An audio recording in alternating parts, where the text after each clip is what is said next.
Hey everybody, welcome back to my channel. I am so glad that you are here. It is seed starting day. We are 3 weeks away from our estimated last frost date in zone 7. So you picked a great day to join me because today I'm going to be talking about the seeds I'm going to be starting at 3 weeks before the last frost date. If you are new here, we have been doing a seed starting challenge for the last 9 weeks, all the way back when it was 12 weeks before the last frost date. I will insert that playlist here. And so every single week I have been challenging all of you to start seeds with me every single week.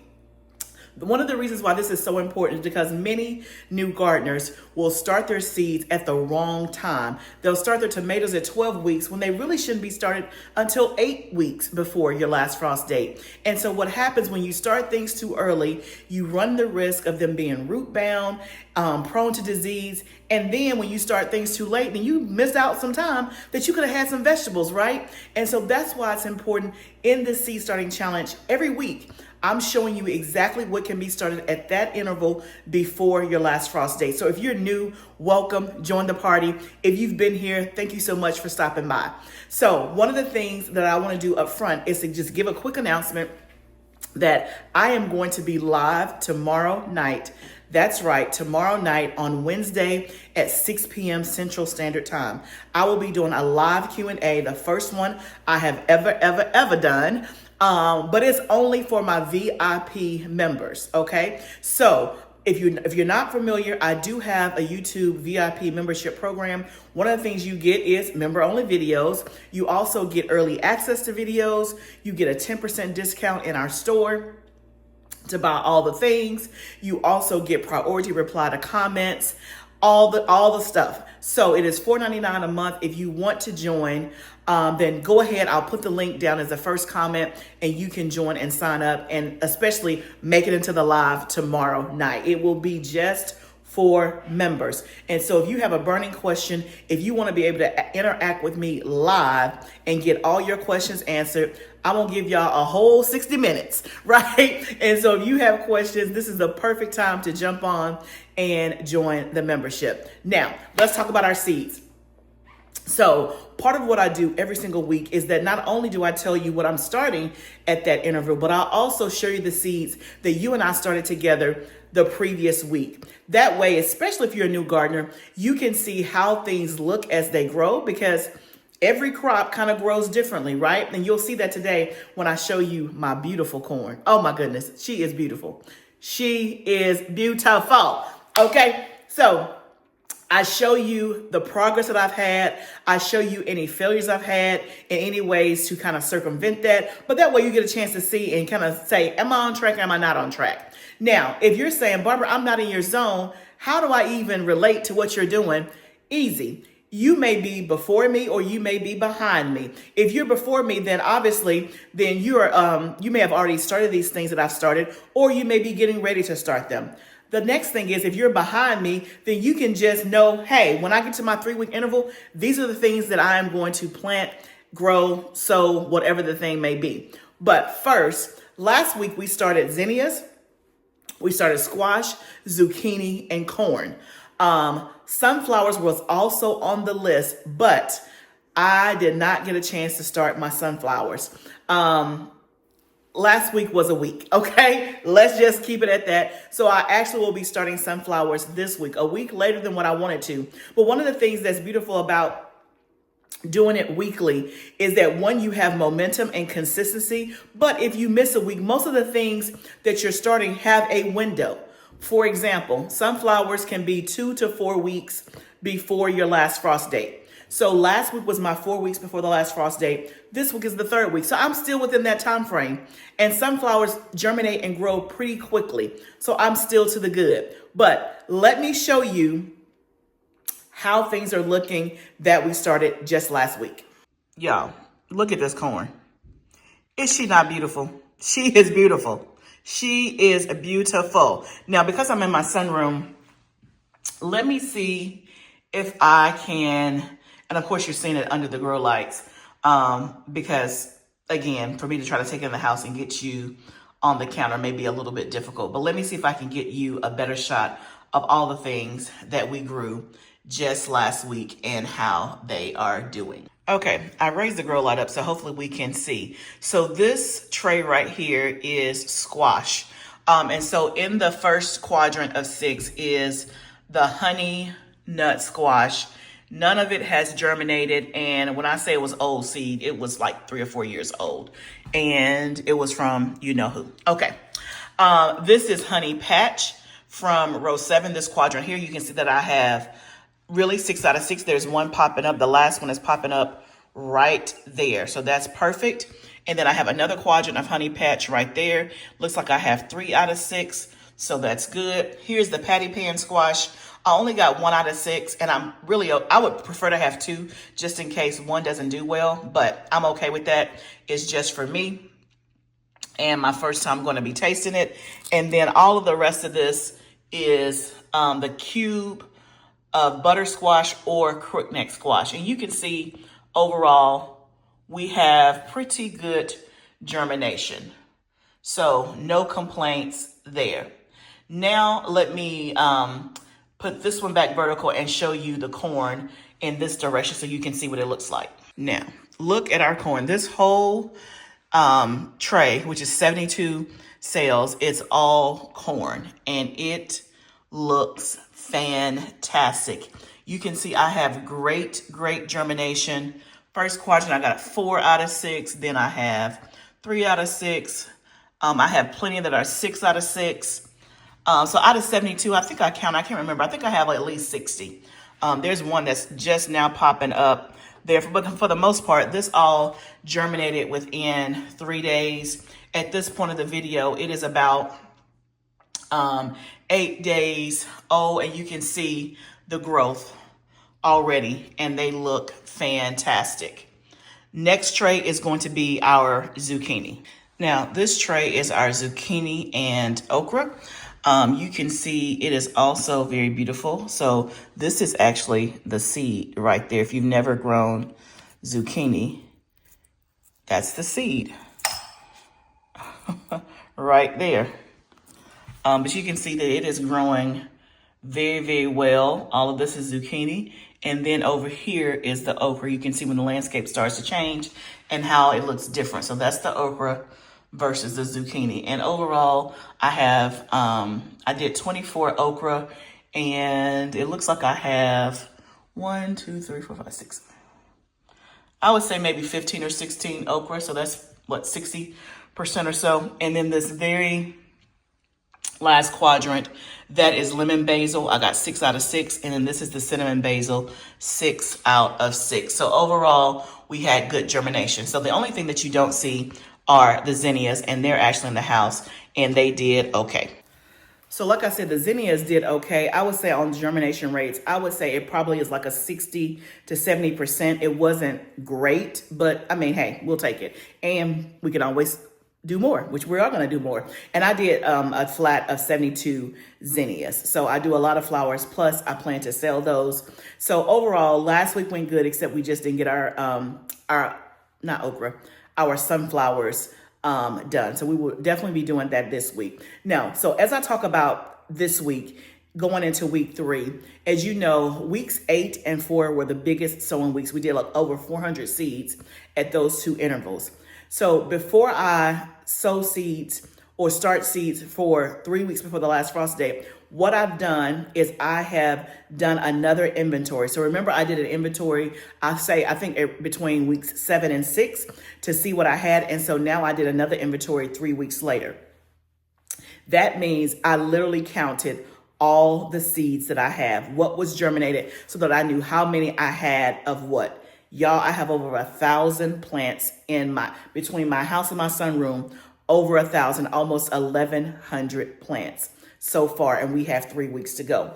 But the reason why I do it at this juncture is, again, I want to know what I have, and just like I did it at the 6 and 7 week mark, I was trying to make sure that I had enough tomatoes and peppers, because the week 6 was going to be the last week I was starting peppers. Well, now I'm at the 3 week mark, and before I go forward with what I'm thinking are the 2 week crops, I want to make sure that I have enough of weeks 3 and 4. So I'm really evaluating how much squash I have, zucchini, and all of that. And I'm also at the same time finalizing my crop plan because now I have really hard numbers, especially of the majority of the stuff. I won't start another 1,100 plus plants over the next 3 weeks. If I had to guess, I'll probably start another 400 or 500, like half of that. And I'm just purely guessing. But this is a great time for me to do my crop plan and finalize it, so I know exactly what's going where, and I know that I have enough stuff. So let me talk to you a little bit about that, and then I'm going to share with you, based off of me doing my inventory and also doing the crop plan, now what I'm going to plant this week and why. So this is my inventory that I did. And so basically I went around and I counted everything that I had. Now, that seems painstaking, but it is necessary. And again, I would say overall, it probably took me 20 minutes or so. I just pulled down every tray and I just started notating what I had. And then of course I just typed it up. So I did it by tomatoes, peppers, flowers, herbs, and then miscellaneous. Now, the last time I did my inventory, I just did basically the tomatoes, peppers, and the other vegetables. I didn't really count flowers. I didn't count herbs because it was a moot point at that point. But now that I'm getting closer to planting outside as well as preparing for the plant sale, I need to know how much do I really have to sell. So if you're new here, I started selling plant starts last year. When I say on a whim, I had extra, so I decided to sell them. There wasn't a lot of foresight. It was really, as I got down to this point, I'm like, ooh, I got a whole lot of, Amish paste tomatoes that I'm never going to plant. And it wasn't like, oh, I have an extra 1 or 2. I had like an extra 50, 60 plants, right? And so I'm like, oh, let me sell this because I can't give that much away. So that's kind of how it started. But I really, really enjoyed it. And really, like, on a whim, when I say on a whim, it wasn't planned ahead of time. I made $500. That's not too bad because I had already grown the plants anyway. Well, this year I decided to sell plant starts again, but I tried to be a little bit more intentional, just meaning that I knew what sold last year. It was my first year and I'm like, oh, they really like that? Okay, that's, okay, didn't know. So I tried to plant extra of those this year. Now, keep in mind, I am staying true to my mission and my goals. What do you mean by that? What I mean is, and I think everybody should have this for their garden. You should have some type of mission or vision about why you're growing food. Number one, my goal is to feed my family. That is the first goal. That means I don't sell stuff and my family don't have tomatoes. That means I don't sell stuff and we're without. My number one goal is to feed my family. Number two, I give it away. I give a certain part away to my church family. That's number two. Number three, and also with number two is family and is family. I wouldn't say family and friends. Family. So my family, they know they can come up here and get whatever they want whenever they want. Okay, in terms of getting free produce. Okay, so number one is my family, my immediate family. It is to grow food to feed my family. Number two, I give away, meaning I don't charge. I just give it away to family and to church members. Okay. Number three, I sell the excess, and it is always in that order. That keeps me, number one, focused and grounded and not lose sight of the mission. Okay. So I feel good, and it makes me feel good at night, meaning I am not sacrificing my family to make $1. Do I need the dollars? Yes, I do. But focused and making sure I am intentional. So with that being said, when I did the inventory, I'm going to plot out first on my crop plan. And when I say a crop plan, in case you are new, basically I'm plotting out where everything is going in my garden. Now, I talked about this in my garden planning class that I did in March. If you want a replay of that about how to plan your garden, then you can go grab that replay in our store, okay? At livingfoodsfarm.com, and then just go under digital resources. But basically, I have all of my spaces laid out, okay? So this right here is the 4 raised beds that I just created or just did in my outside garden.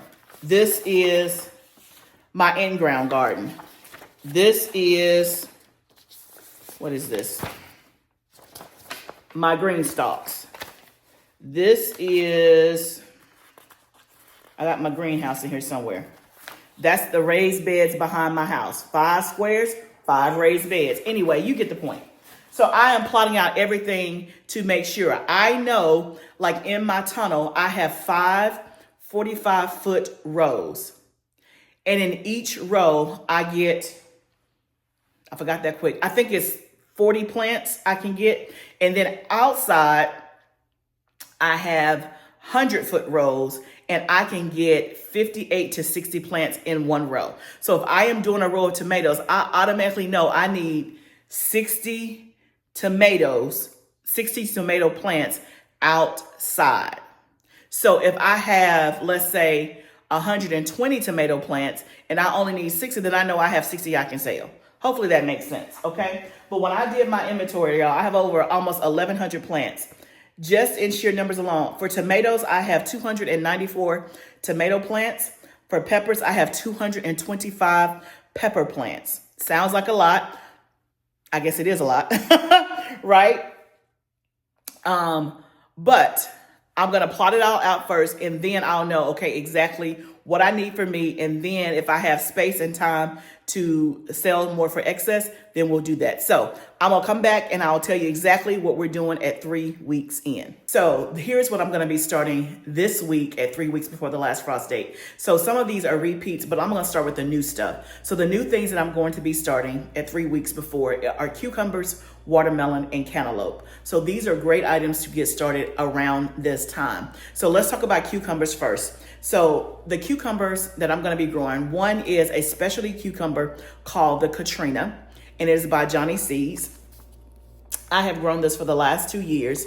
It is a greenhouse variety cucumber. That means it is specifically bred for high heat, high humidity, and also you know that in a greenhouse, if you're not bringing in pollinators like through flowers and have a hard time, it can be hard to grow cucumbers in a greenhouse just because you don't have as much of the outside pollination that you normally would. But these don't require any of that. These grow extremely well. Now these seeds are very expensive. So this pack was probably between $15 and $20. I know. So it ain't for everybody. But when I tell you the production quality on this, it is without disease, it is uniform, and literally I get 100 cucumbers a week on average. Tons. So if you're into market gardening, selling your cucumbers, or if you just need a ton of cucumbers to make pickles or whatever you're doing with your cucumbers, this is an excellent producer. This is my 3rd year growing it. It will always be in my garden. It's called the Katrina. So although I may have spent $15 on the seeds, how many seeds are in here? 30. I won't even use all of these. I'll usually probably use like 10, have 10 plants in the greenhouse. And that's way more than enough. The next one I'm going to do, and I probably won't have 10 of those. The next one I'm going to do is called sashimi. I did this for the first time last year and it was excellent.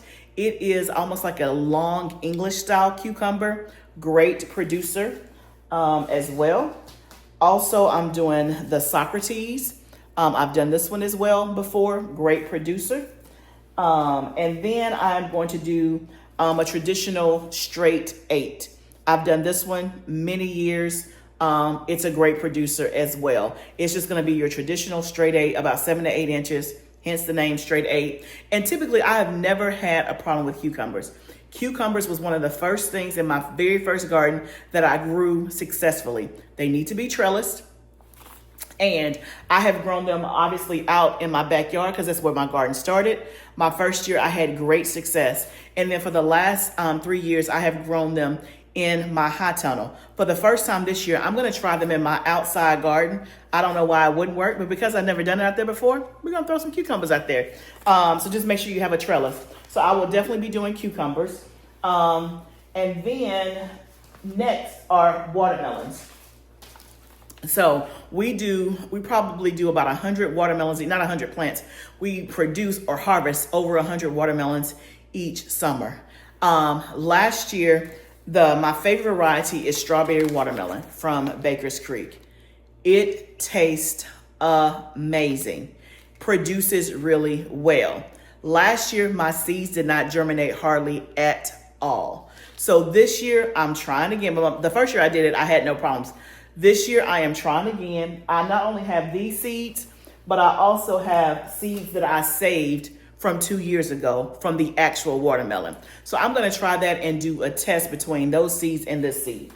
The other watermelon variety I'm going to be doing is Sugar Baby. And I've done that one several times before with no issues. And the Sugar Baby seeds are always from the Dollar Tree because that's where I find them. They work well. And then I'm trying a new one called Sangria, which is from Territorial Seed. So let me know if anybody has done this one before, the Sangria. Other watermelons I've done is Crimson Sweet, and usually if I'm doing, I've never had seeds of those. I've usually just picked those up at like a Home Depot. Because last year I had to supplement my watermelons because my strawberry watermelon seeds did not germinate.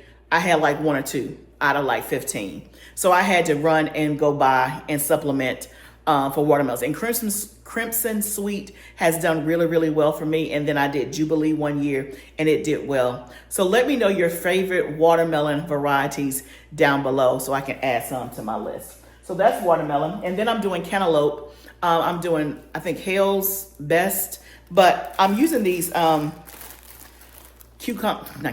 cantaloupe seeds that I saved from cantaloupes 2 years ago. It was actually a friend gave me a cantaloupe, and that cantaloupe was so good. And I was just indecent, juice just coming all down. It was so good. And that's what inspired me to grow cantaloupe last year, which we had great success with our cantaloupe last year for the first time. It was amazing. And my cantaloupes tasted good as well. But I have some seed from hers that I'm going to start to plant. So those are the new things that I'm doing. The other stuff I'm going to be starting this week. Obviously, we talked about the sunflowers. I showed you that last week, the varieties that we're gonna do. But let me just show you again in case you missed last week's video and I added some new varieties. So we're gonna do the infrared sunflower. We're gonna do the Goldie Honey Bear. One more. The Pro Cut Orange Excel sunflower variety. And so those are the sunflowers that we didn't get a chance to do last week. And then the rest of the things I'm starting this week are a repeat of what I did last week. And I'm just doing more of it. So I'm going to do more basil, more nasturtiums, more squash, more zucchini. And that is mainly for the plant sale is that I'm going to be doing that for. So if those don't go over well or don't germinate, I'm to the good because I got what I need for me. I'm just doing extra to sell. And then also because my squash, I normally do it outside. I don't do it in my tunnel. I won't be planting my outside until 2 weeks after my high tunnel. And so the squash, after like 2 or 3 weeks, they're ready to go on the ground. So the ones that I've already started, per adventure that the ones I do today actually germinate, the ones I've already started, those will be the ones that I'll actually sell. And then this second set will actually be for me. But if something don't go right, then those are for me. Okay, so that's what I'm starting this week. So new ones are cucumbers, watermelons, and cantaloupe. So get on that bandwagon and let me know your favorite varieties in those. And then I will also be doing sunflowers, because I haven't done those yet. And then just a repeat of basil, nasturtium, zinnia, some different zinnia varieties, some different basil varieties, but more of the same.